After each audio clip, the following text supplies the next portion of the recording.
Mr. Moyer, back to the situation of rural communities and how essential air service is. The community air service program that you mentioned in your testimony, and I think you mentioned you think we should fully fund that, and obviously essential programs. But is the issue coming down to pilots? Is the issue that airlines, if you have pilot capacity and you can fly from Seattle to Hawaii, you probably make a little bit more money on that flight than Seattle to Wenatchee. And so what do we do you think? Because I don't think, so one, SCASDA focused on the market and then one focused on essential service. What's the best way for us to get at this underlying problem? I can't disagree with you about a revenue on a flight to Hawaii versus to Wenatchee. And that's the challenge. Those business decisions are being made that marginalize a small market. It's hard for me to compete for service in Wenatchee versus a service from some other destination where there's a greater yield or return on their investment. And a startup service as well to bring new service in. That airline's going to incur some costs to bring ground handling equipment, ground crew, the ticket agents, all of those expenses.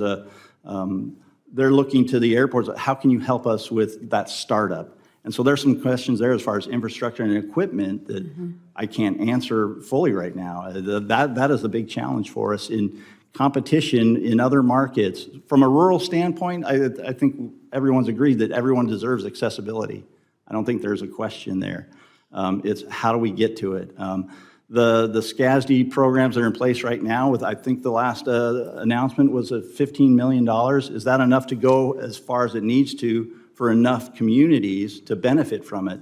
If an applicant is going to ask now for a couple $1 million, whereas before it was 700 or 800 or 800,000, those dollars aren't going to go as far, and fewer markets will benefit.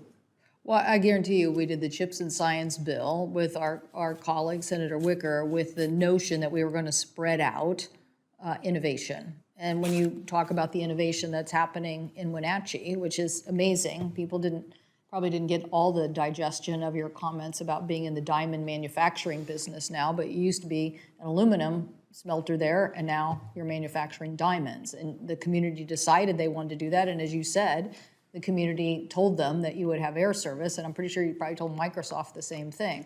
So the question is, we're going to hamper economic growth and development in other parts of the country. We're going to hamper innovation, because innovation can happen in other places, but it has to happen here in Port. And I just think we're going to have to figure out, working together, how to bridge this gap somehow. So do you think it's back to essential air service then?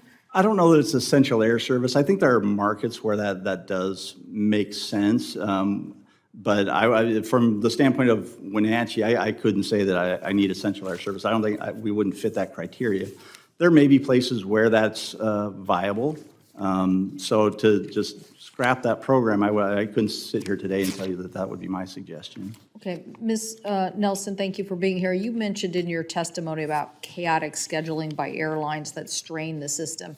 I know a lot of people, I hear from our colleagues, we're definitely flyers, so we hear lots of different things about people who capture a market by saying they're going to leave every half an hour, and then they don't leave every half an hour, and then they get so congested and back up. But have they captured the market? Yes, they just haven't delivered the service. Do you agree that DOT should be carefully examining whether airlines are publishing unrealistic schedules and leaving workers and consumers in a bind? This was the DOT unfair and deceptive practices. Yes, I agree with that wholeheartedly, and it was because of pressure from lawmakers and from DOT that the airlines rolled back that unrealistic service this last summer. So there needs to continue to be a real transparency on that and oversight on that to make sure that we're not overpromising, because the people on the front lines are left to hold the bag, and we also are not getting home to our loved ones. We also don't have the infrastructure at the airlines.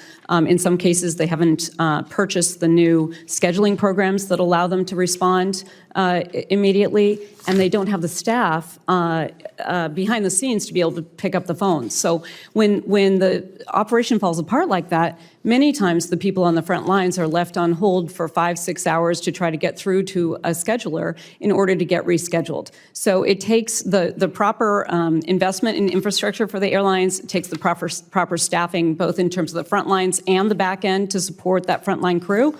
And it can't be, as Senator Welch said, just driven to share price, because that is what we end up with when that's the only objective at the airline.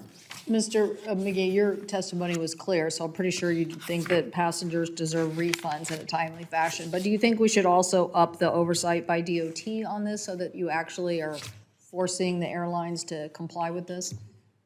Yes, thank you, Senator. Do we have enough infrastructure to oversee that, is what I guess I'm saying. No, it's clear we don't. We're in constant touch with the DOT, and they expressed in 2020, when they received a record number of complaints from consumers on refunds, a total of some 29,000, that their staff was overwhelmed just processing it. And understand, that's not acting on the refunds, that's just processing it. The bottom line is that when you look at the refund problem, there are multiple layers to it.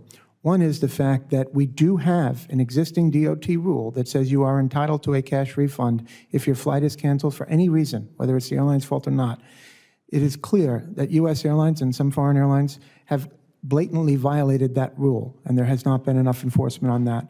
But an additional problem, sitting right behind me is my colleague Matt Stoller. He had a flight canceled last summer. He was entitled to a cash refund, he and his wife, and he forwarded me a text from Delta Airlines that said, "We're sorry your flight was canceled. You're entitled to a credit." That's unacceptable. In our view, that should absolutely not have happened. We live by the fact that about 87% of Americans fly less than once every 18 months. How are they supposed to know these rules? Who knows? Now, Matt was lucky enough to have an aviation geek on speed dial, so he was able to text me, and I said, whoa, in all caps, do not accept that credit. And I gave him the rule. He went to Delta, and they said, fine. But that is an unfair and deceptive practice. And then, of course, we have the problem with the credits then expiring. And, you know, Southwest and others have gotten credit for not letting them expire. All U.S. airlines should be mandated. But yes, we need more enforcement here. It would be one thing if you then could get them on the phone and talk about it, but Well- then they may not even have the details of that case. So then they would just tell you it's expired, and then you'd say, no, I got this because my flight was canceled, you gave me this, I should have it. Then you try to get somebody on the phone who can, you spend a lot of time getting Right. that. And don't forget that Frontier Airlines just shut down its call center. You cannot even call that airline. Let's hope that's a trend that doesn't continue. Thank you, Mr. McGee. Thank you, Madam Chair.